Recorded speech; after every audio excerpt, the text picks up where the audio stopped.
अस्सलामुअलैकुम। Programme night addition में हम आपको खुशामदीद कहते हैं। नाजरीन, मनी लॉन्ड्रिंग केस में मुस्लिम लीग नून के सदर शहबाज शरीफ को आज एक बड़ा रिलीफ मिला है। लाहौर हाई कोर्ट के 3 रुकनी रेफरी बेंच ने शहबाज शरीफ की जमानत मंजूर की। अदालत ने शहबाज शरीफ को 50-50 लाख के 2 जमानती मचलके जमा कराने की हिदायत की है। शहबाज शरीफ की दरख्वास्त जमानत पर जस्टिस अली बाकर नजफी की सरबराही में 3 रुकनी रेफरी बेंच ने इसकी समाअत की। शहबाज शरीफ के वकील आजम नज़ीर तारड़ ने नुक्ता उठाया कि शहबाज शरीफ के खिलाफ 110 में से सिर्फ 10 गवाहों के बयानात रिकॉर्ड किए और अभी तक एक धेले का इल्ज़ाम भी साबित नहीं हुआ, लिहाजा शहबाज शरीफ की जमानत को मंजूर किया जाए। फिर उधर मरियम नवाज शरीफ ने आज एक ट्वीट किया कि 10 साल कहीं भी नाइंसाफ़ी का सुनकर पहुंच जाने वाले को आखिर आज इंसाफ मिल गया। जितनी मर्तबा भी शहबाज शरीफ को गिरफ्तार किया, उनका जुर्म सिर्फ वफाए नवाज शरीफ निकला। शहबाज शरीफ का मुकाबला करना है तो खिदमत में करो, झूठे मुकदमात के जरिए खिदमत के निशान नहीं मिटाए जा सकते। अब नाजरीन, एक तरफ नैब अपोजिशन की तनकीद का निशाना बनता है, नैब की कार्रवाइयों को इंतकामी कार्रवाइयाँ कहा जाता है। अपोजिशन समझती है कि नैब को इमरान खान डिक्टेट करते हैं और इमरान खान अपने इक़्तिदार को तूल देने के लिए अपोजिशन को जेल की सलाखों के पीछे देखना चाहते हैं। ये तासुर सिर्फ अपोजिशन की तरफ से नहीं मिलता है, बल्कि एक आम आदमी भी ये सोचने पर मजबूर होता है कि साल 6 महीने कैद में रखने के बाद भी आखिर नैब इल्ज़ामात साबित क्यों नहीं कर पाता। शहबाज शरीफ 7 महीने से ज़ायद जेल में रहे, हमजा शहबाज 20 महीने कैद में रहे और उसके बाद उनको ज़मानत मिली। आहद चीमा 3 साल बाद रिहा हुए। फवाद हसन 17 महीनों के बाद ज़मानत पर रिहा हुए। फिर एहसन इकबाल, शाहिद खाकान अब्बासी भी ज़मानत पर रिहा हुए। खुर्शीद शाह साहब अभी भी जेल में हैं। आज एक बार फिर चेयरमैन नैब जस्टिस राइट जावेद इकबाल ने कहा कि नैब और पाकिस्तान तो साथ साथ चल सकते हैं, लेकिन नैब और करप्शन नहीं। आज फिर उन्होंने कहा कि बड़ी मछलियों के खिलाफ अरबों रुपए की बदउनवानी के रेफरेंस एहतसाब अदालतों में दायर किए हैं और नैब किसी दबाव और धमकी की परवाह किए बगैर आइन और कानून के मुताबिक काम करता है। लेकिन दूसरी तरफ नैब ने चौधरी बरादरान जो पंजाब में हुकूमत के अहम इत्तेहादी हैं, उनके खिलाफ आमदन से ज़ायद असासाजात के रेफरेंस की इंक्वायरी बंद करने की दरख्वास्त दी हुई है, जिस पर एहतसाब अदालत ने नैब को 24 अप्रैल तक जवाब जमा कराने की हिदायत की है। तो सवाल ये है, क्या वाकई मुल्क में सब कुछ मेरिट के मुताबिक हो रहा है, कानून के मुताबिक चल रहा है? अभी कल ही वज़ीर आज़म ने पेशावर में कहा कि मुल्क में ताकतवर कानून के नीचे नहीं आना चाहता और वो PDM जैसे तंजीमें बनाता है, इत्तेहाद बना लेते हैं और सब जो है करप्शन करके बचना चाहते हैं। तो इसी पर हमें आज बात करनी है कि क्या वाकई हमारे मुल्क में जो मुकदमात बनते हैं, जो लोगों को पकड़ा जाता है, केसेस बनते हैं, सब कुछ मेरिट पे चल रहा है कि नहीं। मुझे ज्वाइन कर रहे हैं वफाकी वज़ीर बराए साइंस और टेक्नोलॉजी सेनेटर शिबली फराज साहब। अस्सलाम वालेकुम। बहुत बहुत शुक्रिया शिबली फराज साहब आपका, जब से आपको नई वजारत मिली है उसके बाद आप पहली बार मेरे प्रोग्राम में आ रहे हैं। Thank you very much. हाँ बिल्कुल। अच्छा, जब वजारतें बदलती है, मैंने तो आज एक सवाल पूछना है, मुझे बड़ा इबहाम भी रहता है और कन्फ्यूजन भी रहती है कि जब एक वज़ीर किसी वजारत में साल 6 महीने 2 साल काम करता है, उसके सिस्टम को समझता है अच्छे तरीके से, जेलिन होता है, फिर अचानक उसको पता चलता है कि अब तुमने नई वजारत को संभालना है, तो सर कितना मुश्किल होता है नए सिस्टम को समझना, नए वजारत के काम को सारा समझना, नए स्टाफ से सारा जेलिन होना। तो आपको नहीं लगता कारकर्दगी सर इससे मुतासिर होती है? देखिए, बहुत बहुत शुक्रिया पहले तो। दूसरी बात यह है कि देखें, इंफॉर्मेशन मिनिस्ट्री के मैं कॉन्टेक्स्ट में तो ये ज़रूर कहूँगा कि जिस तरह मैंने मुख्तलिफ जगहों पे कहा भी है कि इंफॉर्मेशन मिनिस्ट्री एक बहुत ही मुश्किल और एक बहुत ही आपको कंज्यूम करने वाली मिनिस्ट्री है। उसमें 24 घंटे कोई हफ्ता इतवार नहीं, आपको मुसलसल चीज़ों पे रहना पड़ता है। और ख़ास तौर पे मुझे जो क्राइसिस के सामना करने पड़े, जिसमें कि आप शुरू करें कोविड से शुरू हुए, तो उसके बाद वो PIA के जहाज़ों का सिलसिला हुआ, फिर शुगर क्राइसिस, फिर पेट्रोल, फिर वीट और ये PDM की जो पूरी एक तहरीक चली हुई थी, उसके साथ साथ और जो एडमिनिस्ट्रेटिव काम और जो रिफॉर्म्स के काम जो कि मैंने शुरू किए हुए थे, वो जाहिर है कि उसमें आपको बहुत ही थका देने वाला एक वो है, रिस्पॉन्सिबिलिटी है। लेकिन आप ये भी देखें कि जो जितने भी मुझसे पहले भी जो इंफॉर्मेशन मिनिस्टर आए हैं, वो 1 साल के तकरीबन लगभग उन्होंने काम किया है और माजी की हुकूमतों में भी आप देख लें तो इंफॉर्मेशन मिनिस्ट्री में कोई मुसलसल इतने अरसे तक नहीं रहा, क्योंकि ये बहुत ही ज्यादा एक टेंस जॉब है और इसमें जो है तो आपको बिल्कुल 24 घंटे और 24/7 आपको इन्वॉल्व रहना पड़ता है। लेकिन साथ ही साथ में ये भी है कि एक बहुत जबरदस्त एक्सपीरियंस और मेरी सारी जो सहाफ़ी बरादरी के साथ एक ताल्लुक पैदा हुआ, एक एक्सपीरियंस देखा लोगों को सब कुछ। तो मैं ये समझता हूँ कि जो साइंस टेक्नोलॉजी की मिनिस्ट्री है, मैं समझता हूँ इसमें बहुत ज़्यादा पोटेंशियल है। ये पोटेंशियल एक्सप्लोर नहीं हुआ। इंशाल्लाह मैं ये समझता हूँ कि ये जो रिस्पॉन्सिबिलिटी है, मुझे तो इतना मैं एक्साइटेड हूँ क्योंकि इसमें इतना कुछ किया जा सकता है। और आम जो दूसरे जो तरक्की याफ्ता ममालिक हैं, मेरा ख्याल है उसमें सबसे अहम मिनिस्ट्री जो है वो साइंस एंड टेक्नोलॉजी की होती है। तो मैं उसको उसी स्पिरिट में लेता हूँ और मैं यही उम्मीद करता हूँ कि एक और मौका है एक नई चीज सीखने का। क्रेडिट तो आप लोगों की गवर्नमेंट को देना चाहिए। इससे पहली हुकूमतों में साइंस एंड टेक्नोलॉजी की वजारत से कोई इतना कोई ज्यादा वाकिफ नहीं होता था, पता नहीं चलता था कि ऐसी कोई वजारत मैटर भी करती है नहीं करती। आप लोगों की हुकूमत में चले फवाद चौधरी साहब को इसका क्रेडिट हमें देना चाहिए और उम्मीद है आप भी उस काम को आगे लेकर चलेंगे कि काम को पता चला कि साइंस एंड टेक्नोलॉजी की भी वजारत है और इसमें बड़े काम होते हैं और कितना ज्यादा पोटेंशियल है इस वजारत में। हम पाकिस्तान के लिए बहुत कुछ कर सकते हैं इस वजारत में रहते हुए। सर बेस्ट ऑफ लक, आपका जो मकसद है अल्लाह ताला आपको इसमें कामयाब करे। आगे बढ़ते हैं। आज जो शहबाज शरीफ साहब की जमानत हुई है, आपको नहीं लगता सर एक तासुर जो है इसको बड़ी तकवीत मिलती है ऑपोजिशन की कि साल 6-6 महीने रखने के बाद नए बड़े बड़े सबूतों के दावे करने के बाद कुछ साबित नहीं कर पाता, और फिर इस तासुर को और तकवीत मिलती है कि सब इंतकामी कार्रवाइयाँ हैं, सब सियासी कार्रवाइयाँ हैं। देखिए, पहली बात तो ये है कि ये कोई इस मुल्क में बदकिस्मती से नई बात नहीं है कि हमारा जो जुडिशल सिस्टम है कि आप लोग 25-25 साल 30-30 साल मुकदमों में घिरे रहते हैं और वो उनको फैसला नहीं मिलता और बाज़ केसेस में तो एक जनरेशन से दूसरी जनरेशन तक चला जाता है।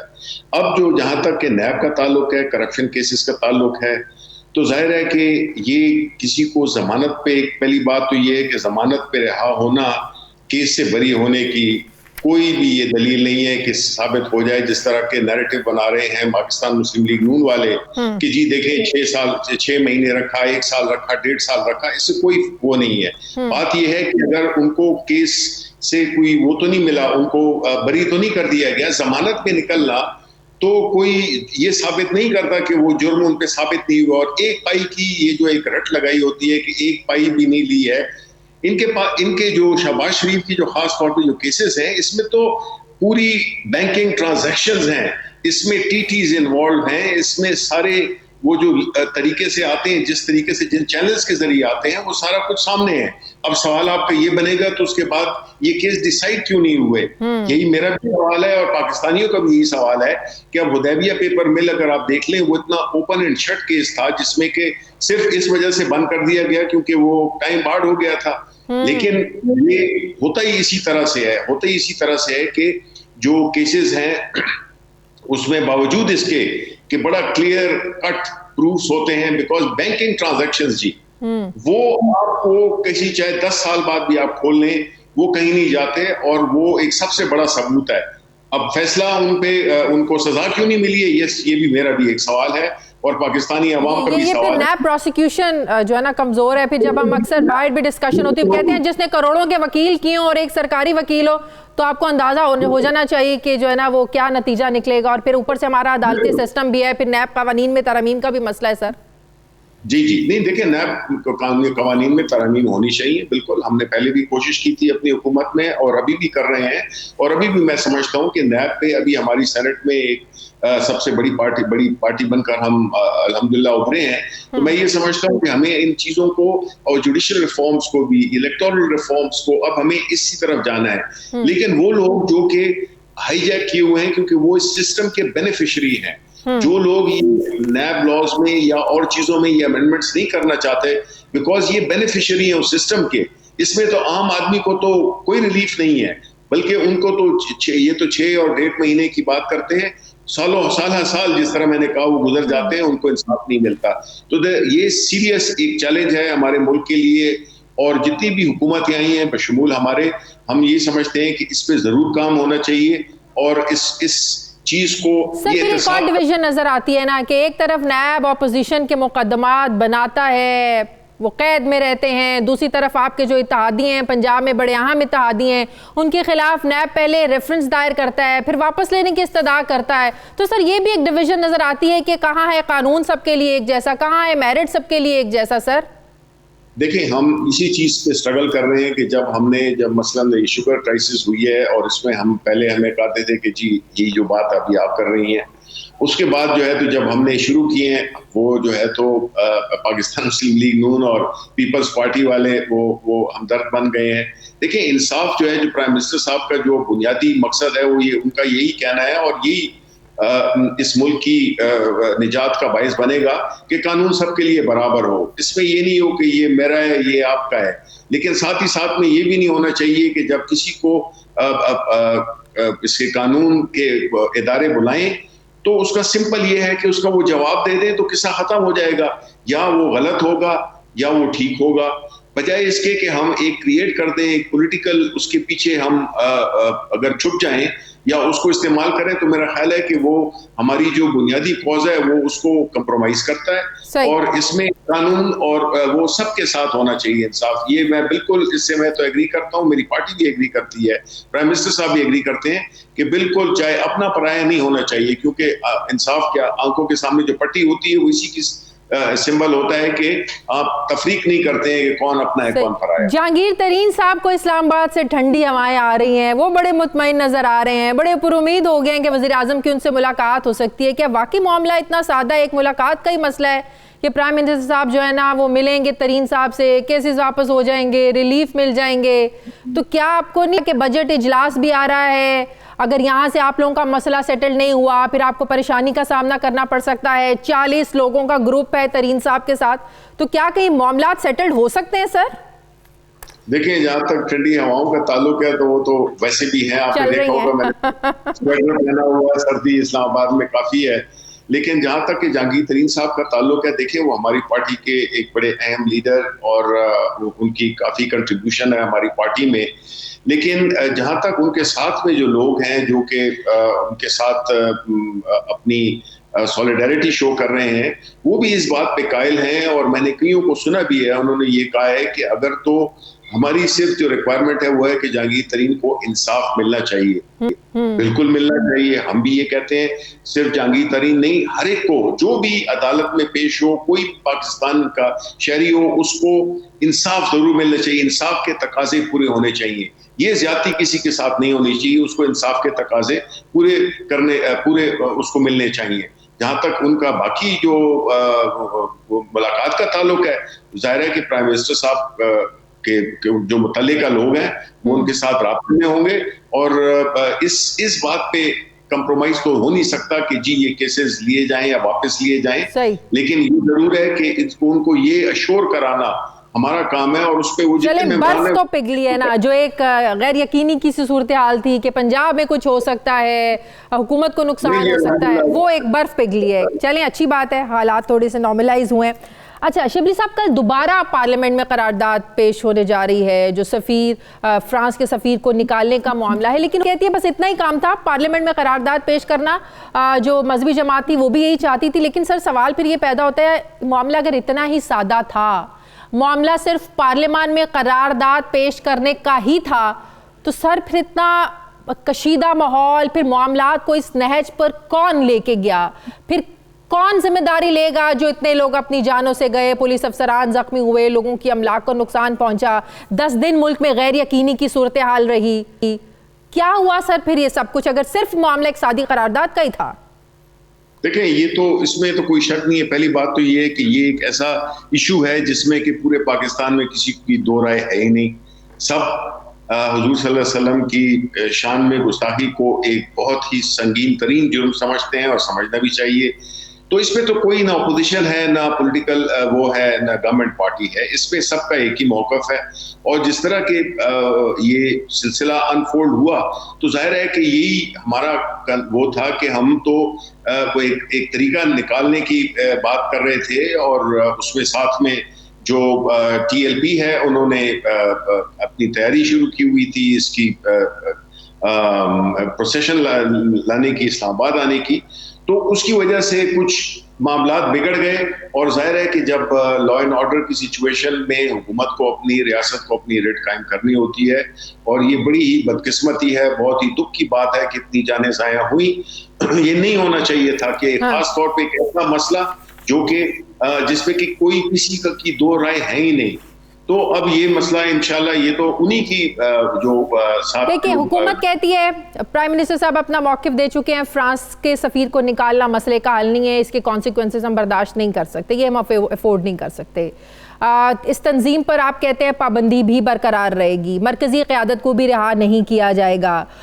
तो फिर मामला किस बुनियाद पर इनको डील किया गया? क्या फिर जो कमेटी बनी है जो अपील करेगी 30 दिन के अंदर कि आपने हमारी जो पाबंदी है वो क्यों की है, उसको वापस ले रहे हैं, क्या ये कोई खुफिया डील हम इसको कह सकते हैं कि कमेटी के सामने वो जाएंगे मामला लेकर और हुकूमत जो है वो पाबंदी वापस ले लेगी? ऐसी कोई डील हुई है फिर?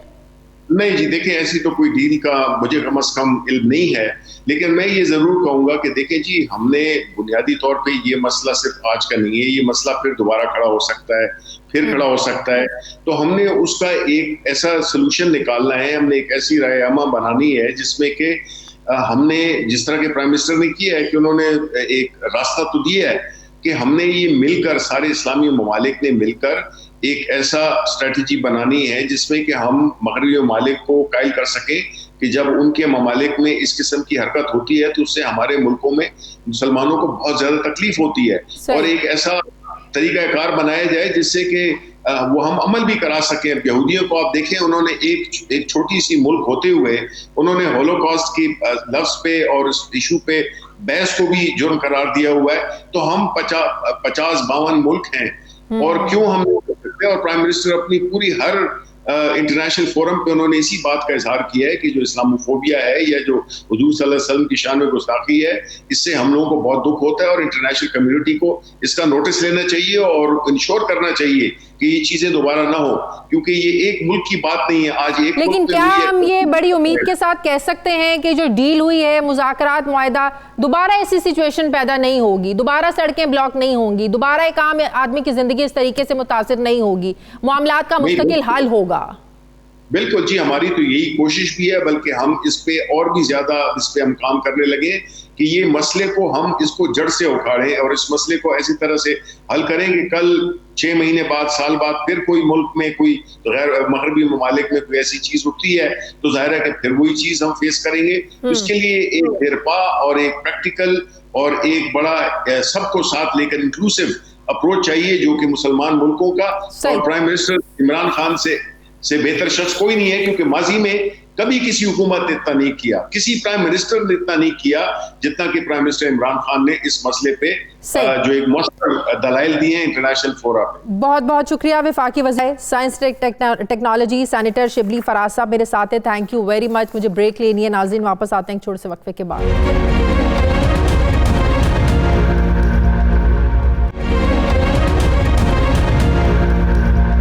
ब्रेक के बाद एक बार फिर से आपको खुशामदीद कहते हैं। सीनियर सहाफ़ी तज्ज़ियाकार मुजीबुर रहमान शामी साहब ने मुझे ज्वाइन किया है। अस्सलाम वालेकुम, बहुत बहुत शुक्रिया शामी साहब आपका। शामी साहब, हमज़ा शहबाज, ख्वाजा बरादरान, शाहिद खाकान अब्बासी, एहसन इकबाल और अब शहबाज शरीफ साहब ज़मानत पर रहा। हर दफ़ा हुकूमत की तरफ से यही कहा जाता है कि भाई ज़मानत का ये मतलब नहीं है कि करप्शन नहीं हुई या करप्शन पर सज़ाएं नहीं मिलेंगी, लेकिन सवाल फिर वही उठता है और हर बार उठेगा कि 6-6 महीने कैद में रहने के बाद, साल कैद में रहने के बाद अगर नैब सबूतों के दावे करने के बावजूद भी कुछ साबित नहीं कर पाता तो सर ये किसकी कमज़ोरी है? क्या फिर अपोजिशन का जो मौक़िफ़ है उसको तक़वियत नहीं मिलती कि ये सियासी इंतकामी कार्रवाइयाँ हैं? देखिए, पाकिस्तान की जो तारीख है उसमें आप देखें कि किस तरीके से मुकदमात कायम होते रहे हैं और किस तरह सियासी मुखालफिन को निशाना बनाया जाता रहा है। बड़ा मशहूर मुकदमा है चौधरी ज़हरुल्लाह साहब पर, वो एक भैंस चोरी के इल्जाम में पर्चा कटा था। इसी तरह उस्ताद दामन के खिलाफ एक पर्चा कटा था और बम बरामद हो गया था। इस तरह हबीब जालिब पे एक झूठा मुकदमा कायम हुआ था। इस तरह खुद एयर मार्शल असगर खां पर और मियां महमूद अली कसूरी पर और खुर्शीद कसूरी पर और खुद मुझ पर, मैं भी उसमें मुलज़म था। ये मुकदमा कायम हुआ कि हमने एक इंटेलिजेंस ब्यूरो की गाड़ी जो है उसके ड्राइवर को जदोकोब किया है और पाना उसका चुरा लिया है। इस तरह के मुकदमात कायम होते रहे हैं पाकिस्तान की अगर तारीख में आप देखें। और ये जो नैब के मुकदमात कायम हो रहे हैं सियासी रहनुमाओं पर, उसका आप देख लीजिए कि यानी मकसद उसका क्या है। मकसद यह है कि लोगों को गिरफ्तार किया जाए, महीनों कैद रखा जाए, बल्कि अब तो बरसों कैद रखा जाए, और ना कोई मुकदमा चले, ना कोई रेफरेंस पेश हो और ना कोई कार्रवाई बढ़े। होना तो ये चाहिए, गिरफ्तारी तो इन मुकदमात में होनी ही नहीं चाहिए। जब आप ECL पे किसी का नाम डाल दें, रेफरेंस दायर करें और सजा दिलवाएं। अगर किसी ने जुर्म किया है तो उसको सजा मिलनी चाहिए, मुकदमा कायम होना चाहिए, उसकी समाअत होनी चाहिए, लेकिन समाअत की तरफ कोई तवज्जो नहीं है। इसके 400-400 500-500 गवाह होते हैं, वो सालों गवाहियां देते रहते हैं। अभी आपने देखा चौधरी परवेज अली साहब पर एक मुकदमा कायम हुआ, भर्तियां हो गई जनाब, वो महकमा बल्दियात में जब वो वजीर बल्दियात थे, बिल्कुल, और वो सेक्रेटरी साहब फौत हो चुके, डायरेक्टर फौत हो चुके, और अब वो मुकदमा खत्म हुआ है, रेफरेंस खत्म करना पड़ा नैब को कि वो सारे लोग जो थे मुल्ज़म बनाए हुए वो तो दुनिया में नहीं रहे। लेकिन ऑपोजिशन तो कहती है ना कि आपके इत्तेहादी हैं, उधर आप रिलीफ दे रहे हैं, नैब उनके खिलाफ जो है ना वो पहले केस करता है, फिर रेफरेंस खत्म करने की दरखास्तें देता है। वहां तो एक ये तासुर जाता है ना कि आपके बड़े आम इत्तेहादी हैं, वहां आप जो है ना रिलीफ दे रहे हैं। देखिए बात यह, कोई इत्तेहादी हो या फसादी हो, जो कुछ भी कह ले आप, बात यह है कि कानून जो है नैब का, उसमें आप देखिए 30 दिन के अंदर उसमें लिखा हुआ है कि मुकदमे का फैसला होगा। 30 दिन के अंदर उसमें बेल की प्रोविजन ही नहीं है। ये बेल तो अदालतें देती हैं रिट ज्यूरिसडिक्शन के तहत, आर्टिकल 199 के तहत। बिल्कुल, तो ये काला कानून है इस लिहाज से। तो सर फिर आज जो लोग भुगत रहे हैं, जो आज जेलें काट रहे हैं, सर फिर ये सबका कसूर है ना शामी साहब? सबको मौका मिला था कि इस कानून को ठीक करते, पीपल्स पार्टी को मिला था, नून लीग को मिला था। आज अगर तहरीक इंसाफ ये समझ रही है तो कल इनको भी भुगतना पड़ सकता है। यही तो एक इसकी इबरत अंगेज बात है कि एक पीपल्स पार्टी जो थी, जब वो बरसरे इक़्तिदार थी, तो मुस्लिम लीग नून के साथ उसका मामला नहीं हो सका। दोनों ये समझती रही कि ये दूसरों के काम आएगा, दूसरों के खिलाफ ये कानून इस्तेमाल होगा, और अगर इस कानून की इस्लाह नहीं की जाएगी, ये कल उन लोगों पर भी इस्तेमाल होगा जो आज इक़्तिदार में बैठे हुए हैं। ये देखिए, ये कोई किसी शख्स को आप गिरफ्तार कर लें, 90 दिन का उसका रिमांड हो, कत्ल के मुकदमे में 14 दिन का रिमांड होता है, तो आप ये 90 दिन का रिमांड लेके और फिर कोई रेफरेंस ना बने, कोई मुकदमा ना चले, तो ये तो इंसाफ तो नहीं कहेंगे ना इसको। बिल्कुल सही। तो लोग जमानत पर रहा हुए हैं, उसपे देखें अदालतों ने रिमार्क्स क्या दिए और अदालतों ने किस तरीके से उन पे कायम मुकदमात जो है उनको उनके ऊपर नुक्ताचीनी की है, उनको हवा में उड़ा दिया। बिल्कुल की है। शहबाज शरीफ साहब की अब रिहाई के बाद आपको लगता है PDM में कोई जान पड़ेगी? ये तो हम सब जानते हैं कि एक मुफाहमत की सियासत पर यकीन रखते हैं शहबाज शरीफ साहब भी, मुफाहमाना रवैया उनका होता है शहबाज शरीफ साहब का भी। तो आपको लगता है कि पीपल्स पार्टी को दोबारा इन करने की कोशिश करेंगे और PDM की तहरीक दोबारा से एक दर्द सर बन सकती है इस हुकूमत के लिए? देखिए, इसमें तो कोई शुबा नहीं कि PDM जो है वो नातजर्बाकारी जो है उसकी भेंट चढ़ गई है, और इसमें मुस्लिम लीग नून के भी हमारे दोस्त हैं, इसके जिम्मेदार हैं, और पीपल्स पार्टी के जो दोस्त हैं वो भी जिम्मेदार हैं। यानी उन्होंने एक दूसरे को इस तरह जिद किया है कि उनके दरमियान फासले पैदा हो गए। अब ये देखिए, अपोजिशन के वसीतर मुफाद में था कि उनका ये भरम कायम रहता, ये इत्तेहाद कायम हुआ था और आगे चलता, लेकिन अब इसमें रुकावटें पड़ गई। अब देखिए शहबाज शरीफ साहब सामने आते हैं तो क्या करेंगे, और वो कोई मुख्तलिफ मौक़िफ़ इख्तियार करेंगे या मुफाहमत जो है, मुफाहमत तो उनकी पॉलिसी है, लेकिन मुफाहमत किस से होगी ये देखने की बात है। और मुफाहमत भी लंदन की मर्जी के बगैर नहीं हो सकती, लंदन में जो कायद बैठे हैं उनकी मर्जी के बगैर नहीं हो सकती। लंदन वालों को भी गौर करना चाहिए भाई, जिससे यकीन जहाँ लड़ाई की जरूरत है वहाँ लड़ाई करें, जहाँ मफाहमत की जरूरत है वहाँ मफाहमत करें। अगर आप अपनी अपोजिशन पार्टियों से ही लड़ने लग पड़ेंगे तो फिर आप मंजिल तो खुद खोटी करेंगे अपनी। बिल्कुल सही, बिल्कुल सही। बहुत बहुत शुक्रिया सीनियर तज्जियाकार मुजीबुर रहमान शाबी साहब मेरे साथ थे। मुझे ब्रेक लेनी है नाज़रीन, वापस आते हैं वक्फे के बाद।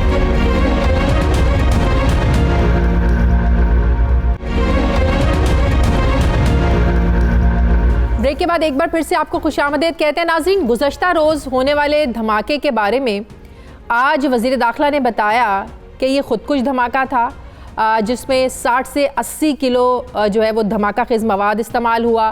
कोयटा धमाके पर वज़ीर आज़म ने हर पहलू से तहकीकात करने की हिदायत जारी की हैं। वफाकी वज़ीर दाखिला कल ये कह चुके कि भारत सोशल मीडिया के ज़रिए पाकिस्तान का अमन ख़राब कर रहा है। भारत से सोशल मीडिया पर एक ही वक्त में ऑनलाइन 2-2 लाख जो लोग हैं ये पाकिस्तान के ख़िलाफ़ प्रोपेगेंडा करते हैं। भारत ये भी चाहता है कि पाकिस्तान को FATF की ब्लैक लिस्ट में डाला जाए। कौम से खिताब में वज़ीर आज़म ने भी कहा कि हमसाया मुल्क के 380 व्हाट्सएप ग्रुप पाकिस्तान में जाली खबरें फैला रहे हैं, जबकि गुज़श्ता साल बैनुल-अक़वामी इदारे EU डिसइन्फो लैब की रिपोर्ट ने भी पाकिस्तान के खिलाफ जो भारतीय प्रोपेगेंडा है उसको बेनकाब किया। फिर फेक न्यूज़ और जाली वेबसाइट के ज़रिए भारत एक मुद्दत से यूरोप को पाकिस्तान से मुतालिक जो है वो गुमराह भी कर रहा था। मकबूजा कश्मीर में इंसानी हुकूक की खिलाफ वर्जियों को दुनिया से छुपाया जा रहा था। भारत की ये कोशिश कई बार नाकाम हो चुकी है। पाकिस्तान की जानिब से हमेशा भारत के साथ अमन की बात की गई है, पॉजिटिव मैसेज दिया गया है, अच्छे ताल्लुकात का मैसेज दिया गया है, लेकिन देखा गया है कि भारत ने हमेशा पाकिस्तान के अंदरूनी मामलात में मदाखलत की कोशिश की है। भारतीय जासूस कुलभूषण यादव को बलूचिस्तान से गिरफ्तार किया गया था। वज़ीर ख़ारजा के दौरे UAE में भारत से मुज़ाकरात करने की तरदीद के बावजूद भारतीय मीडिया में पाकिस्तान और भारत के दरमियान बैकडोर मुज़ाकरात की बात होती रही। पाकिस्तान का ये मौक़िफ़ है कि मुज़ाकरात को आगे बढ़ाने के लिए भारत को मकबूजा कश्मीर की जो आईनी हैसियत है इसको बहाल करना होगा। पिछले हफ्ते एक मजहबी जमात के धरने के बाद एक गैर यकीनी की सूरत हाल थी। कल मामला तय पाए और कल रात को ही ऐसे हमले का होना ये दुश्मन की तरफ से क्या पैगाम है। मैं बात करूंगी, मुझे ज्वाइन कर रहे हैं दिफाई तज्जियाकार जनरल रिटायर्ड एजाज अवान साहब। अस्सलाम वालेकुम, बहुत बहुत शुक्रिया जनरल साहब आपका। जनरल साहब, कल कोयटा में होटल की पार्किंग में जो धमाका हुआ ऐसे मौके पर हुआ जब चीन के सफीर कोयटा में कई दिनों से मौजूद हैं। खुशकिस्मती से कल उस वक्त वो होटल में मौजूद नहीं थे। अब एक हाई सिक्योरिटी जोन है ये और ऐसी जगह पर धमाके का होना, साथ ही बलूचिस्तान असम्बली भी है, बलूचिस्तान हाई कोर्ट भी है। सर ये क्या मैसेज है? फिर अगर हम पिछले 10 दिनों की का एक क्योस देखें, सूरत हाल देखें, गैर यकीनी की सूरत हाल थी, फिर हमारे वज़ीर दाखिला और प्राइम मिनिस्टर का कहना कि भारत की तरफ से क्या प्रोपेगेंडा किया गया। सर ये कड़ियाँ कहाँ जाके मिलती हैं? Thank you very much Shazia. देखिए, जितनी आपने मुफस्सिल तरीके से अपना ये इंट्रो या इस सेगमेंट का बयानिया दे दिया है, इसमें मैं कोई इजाफा नहीं कर सकता। ये बिल्कुल आपने क्रोनोलॉजिकल ऑर्डर में वो तमाम इवेंट्स गिनवा दिए हैं जहां हिंदुस्तान ने कोई मौका अपने हाथ से जाने नहीं दिया, और हिंदुस्तान की हमेशा यही कोशिश रही है। और ये जो ट्राइका है मोदी, अजित डोवाल और अमित शाह का, मुझे कोई इसमें अभाम नहीं है, कोई शक नहीं है, कोई खुशफहमी नहीं है कि ये तीन पाकिस्तान के साथ अमन चाहते हैं, पाकिस्तान के साथ कोई भलाई या खैर सगाली का मैसेज देना चाहते हैं। अगर उन्होंने कभी वक्ती रिलीफ लेने के लिए कोई हाथ बढ़ाया तो वो भी वो अपने मफाद में बढ़ाएंगे, और उन्होंने कोई मौका आज तक हाथ से जाने नहीं दिया। ये जितनी आपने इवेंट्स गिने हैं इनमें अगर आप वो डोसियर्स भी शामिल कर लें जो हमारी इंटेलिजेंस एजेंसीज ने बहुत मेहनत से तैयार किए, और ये बताया कि अफगानिस्तान में कितने ऐसे कैंप्स हैं जहां से हिंदुस्तान मुसलसल पाकिस्तान के अंदर और बिलखुसूस बलूचिस्तान के अंदर दरअंदाजी कर रहा है और स्टेट स्पॉन्सर्ड दहशतगर्दी करवा रहा है। लेकिन इसके साथ अफसोस इस बात का है कि हमारी इस तमाम तर कोशिश, काविश और जो हमने डोसियर्स दिए उन पर वेस्ट से कोई ऐसा रिस्पांस नहीं आया या कोई ऐसा हिंदुस्तान पर दबाव नहीं आया कि वो इन हरकतों से बाज रहे। तो मैं उस माजी को सामने रखते हुए ये कंक्लूड करने में अगर एविडेंस मिलती है तो मैं यकीनन इस बात को मान लूँगा कि इसमें भी हिंदुस्तान का अमल दखल है। और ये जो बलूचिस्तान में इस वक्त CPEC रिलेटेड जितनी डेवलपमेंट और तरक्की हो रही है, पहले उन्होंने चाइनीज कॉन्सुलेट पे कराची में हमला किया, बिल्कुल, और अब अगर वो टारगेट करना चाहते थे चाइनीज एम्बेसडर को, तो मेरे ख्याल में ये यकीनन ये पाक चाइना दोस्ती को सबोटाज करने की कोशिश है। फिर खित्ते में जो डेवलपमेंट्स हो रही हैं, आपने CPEC का भी जिक्र किया, फिर एक और अहम डेवलपमेंट अफगानिस्तान से अमरीकी अफवाज का, नेटो अफवाज का इनखला। यकीनन भारत ये नहीं चाहता। आपको याद है कि भारत ये बड़े दावे करता रहा है कि भारत ने बहुत अरबों डॉलर्स की इन्वेस्टमेंट की हुई अफगानिस्तान में, तो भारत कभी नहीं चाहेगा कि जो अफगानिस्तान है वहाँ पे तालिबान और काबुल हुकूमत मिलकर कंसेंसस से कोई हुकूमत बनाए, क्योंकि भारत ये समझता है कि पाकिस्तान अफगान जो अमल है इसको अपने मफाद में इस्तेमाल करेगा। तो आपको लगता है कि अब ये जो चाइना का भी इसमें एक रोल है, तो भारत अब पाकिस्तान और चाइना इनके दरमियान दरार डालने की और इस तरह की साजिशें हर मुमकिन कोशिश करेगा पाक चाइना दोस्ती को सबोटाज करने की? बिल्कुल शादी, इस पर कोई दो राय नहीं है। खुद अमेरिका ने कहा है कि अब अफगानिस्तान में अमन के क़याम के लिए पाकिस्तान, ईरान, रशिया और चाइना ये इंतहाई अहम किरदार अदा कर सकते हैं। चाइना इन्वेस्टमेंट के एतबार से और उन तमाम पोटेंशियल्स को एक्चुअलाइज करने के लिए, ऑप्टिमाइज करने के लिए जो सेंट्रल एशिया की तरफ बढ़ावा देते हैं चाइनीज ट्रेड को, और खुद सेंट्रल एशियन स्टेट्स और रशिया को रसाई देती हैं towards warm waters of Arabian sea. तो इन तमाम पॉसिबिलिटीज को देखते हुए इन चार कंट्रीज का रोल तो बहुत अहम है। हिंदुस्तान सिर्फ इसमें एक स्पॉइलर का किरदार अदा कर रहा है, और ये जो कोशिश किसी हद तक की भी जा रही है उसमें वो चाहता है कि ट्रेड जो आयरन ओर के रिजर्व्स हैं अफगानिस्तान में, अगर वहाँ से वो बजरिया ट्रेन वागा के जरिए हिंदुस्तान में ले जाने के लिए उसका रास्ता खुल जाए और ट्रेड के रास्ते खुल जाएं, ताकि उसकी एक इन्वॉल्वमेंट भी रहे इंटरनल अफगानिस्तान में, और वो तमाम कॉन्टेक्ट जो उसने बनाए हुए हैं उनके साथ उनको वो फाइनेंस भी कर सके और उनके साथ राब्ते में रह सके। उसकी कोशिश तो वो करेगा, लेकिन वो कभी भी नहीं चाहेगा कि अफगानिस्तान में अमन आए और यहाँ के जो फवायद हैं वो पाकिस्तान को उस तरीके से हासिल हों जिस तरह हमारा एक देरीना ख्वाब रहा है। तो एज अ स्पॉइलर किन बेसिस पर बार बार भारत को पैगाम देते हैं कि बातचीत करें या हम चाहते हैं, ये तो हम शुरू से बात करते आ रहे हैं, लेकिन अब मामलात इतने आगे बढ़ चुके हैं कि क्या आपको उम्मीद भी रखनी चाहिए कि भारत इस तरफ आएगा? और अब तो हमारा पहला हमारा एजेंडा ये है कि कश्मीर की आईनी हैसियत को भारत जो है ना वो बहाल करे, 5 अगस्त वाली पोजीशन पर वापस लेकर आए। तो आपको लगता है कि बार बार पैगामात देने से भी भारत ये शायद पाकिस्तान की कमजोरी समझता है? यकीनन देखें, ये जितनी दफा प्राइम मिनिस्टर ने पैगाम दिया या हमारे जो भी जिम्मेदार लोग हैं, जब वो खैर सगाली और दोस्ती की बात करते हैं, डायलॉग की बात करते हैं, तो हिंदुस्तान इसको कमजोरी समझता है। और ये उनकी साइकी रही है कि you kick them they lick you and you lick them they kick you. जब तक हम उनके ऊपर चढ़कर रहते थे उस वक्त वो हमेशा मिन्नत समाजत किया करते थे, और जब से हमने खैर सगाली और दोस्ती और अच्छे नेबर होने के पैगामात दिए हैं, इतना ही इंडिया ने एग्रेशन में इजाफा किया है, और अजीत डोवाल बरमला इसका इजहार भी कर चुका है।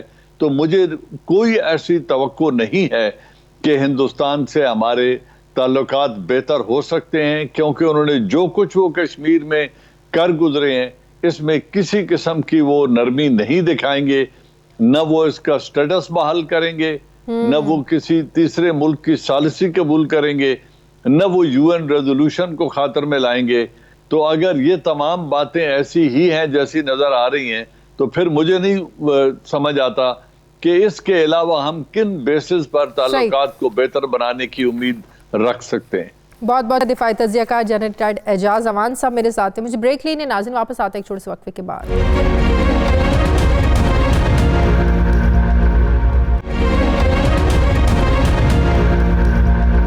ब्रेक के बाद एक बार फिर से आपको खुशामदीद कहते हैं नाज़रीन। वज़ीर-ए-आज़म इमरान खान की हिदायत पर सेंट्रल बिजनेस डिस्ट्रिक्ट के क़याम का एक प्लान तैयार किया गया है, जिसके तहत 1800 अरब रुपए रेवेन्यू कमाया जा सकेगा।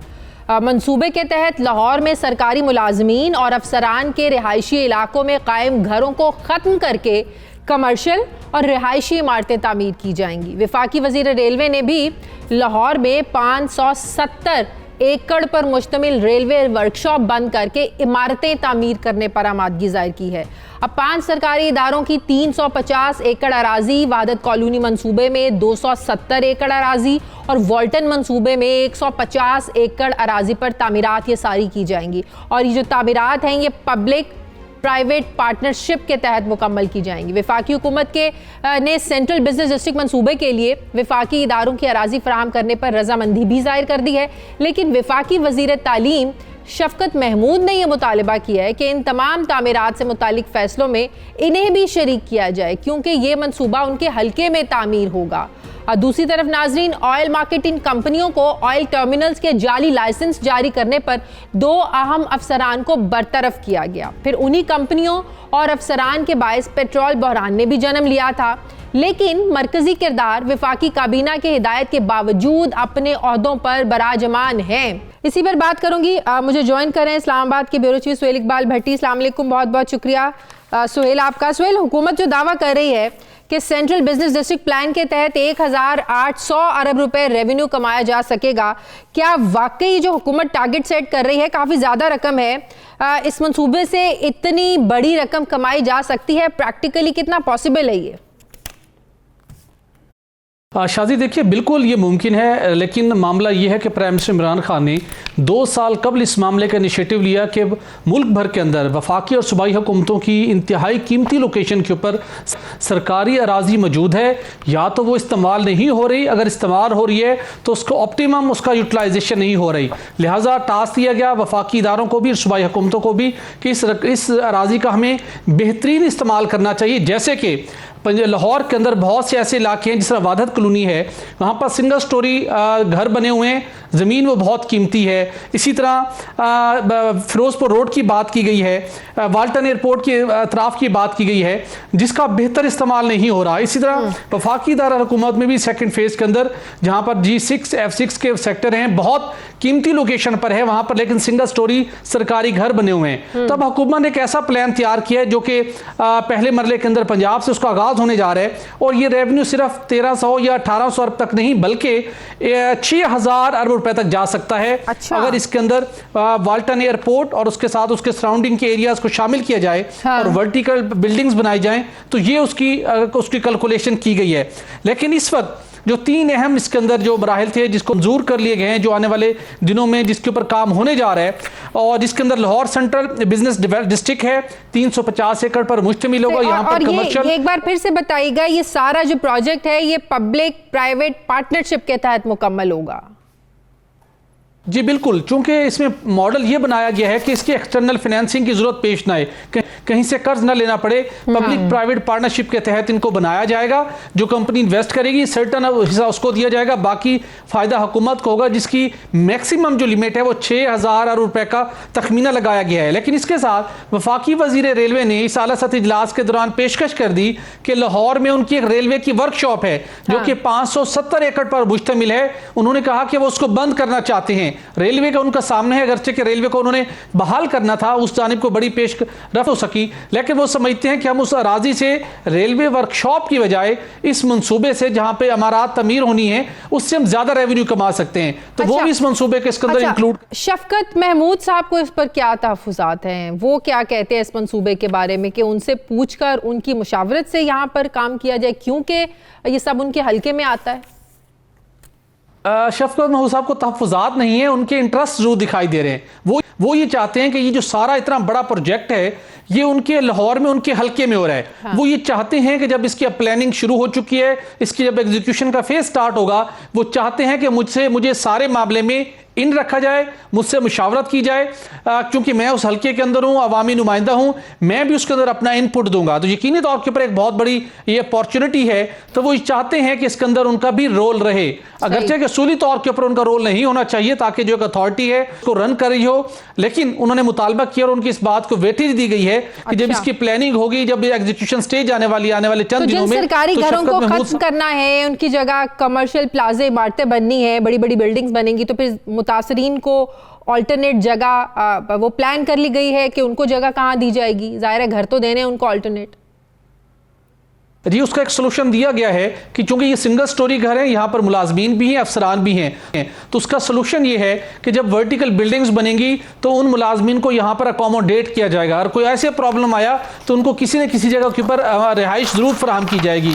यही option prime minister Imran Khan साहब वफाकी दारुल हुकूमत में भी इंप्लीमेंट करना चाहते हैं, बिलखसूस F6 और G6 के एरियाज में, जो कि बिल्कुल रेड जोन के बिल्कुल करीब हैं। सिंगल स्टोरी बिल्डिंग्स बनी हुई हैं, जो ब्यूरोक्रेट्स हैं वो 6-6 कनाल के घरों में रह रहे हैं, उसकी इफेक्टिव यूटिलाइजेशन नहीं है। तो प्राइम मिनिस्टर चाहते हैं कि वहां पर हम बड़ी बिल्डिंग्स बनाएं, पब्लिक प्राइवेट शिप के जो मॉडल है उस मॉडल के ऊपर यहां पर तमीरात हों, कमर्शियल वहां पर हब भी बने। आखिरी सवाल सुहेल, ऑयल टर्मिनल के जो जाली लाइसेंस जारी किए गए थे, उसके बाद फिर 2 अफसरान को बरतरफ किया गया, फिर वफाकी काबीना का फैसला भी हुआ उनको हटाने का, लेकिन उस फैसले के बावजूद जो पेट्रोलियम बहरान के जिम्मेदार अफसरान हैं वो अपने ओहदों पर बराजमान हैं। क्या वजह है उनके खिलाफ कोई कार्रवाई नहीं हो रही?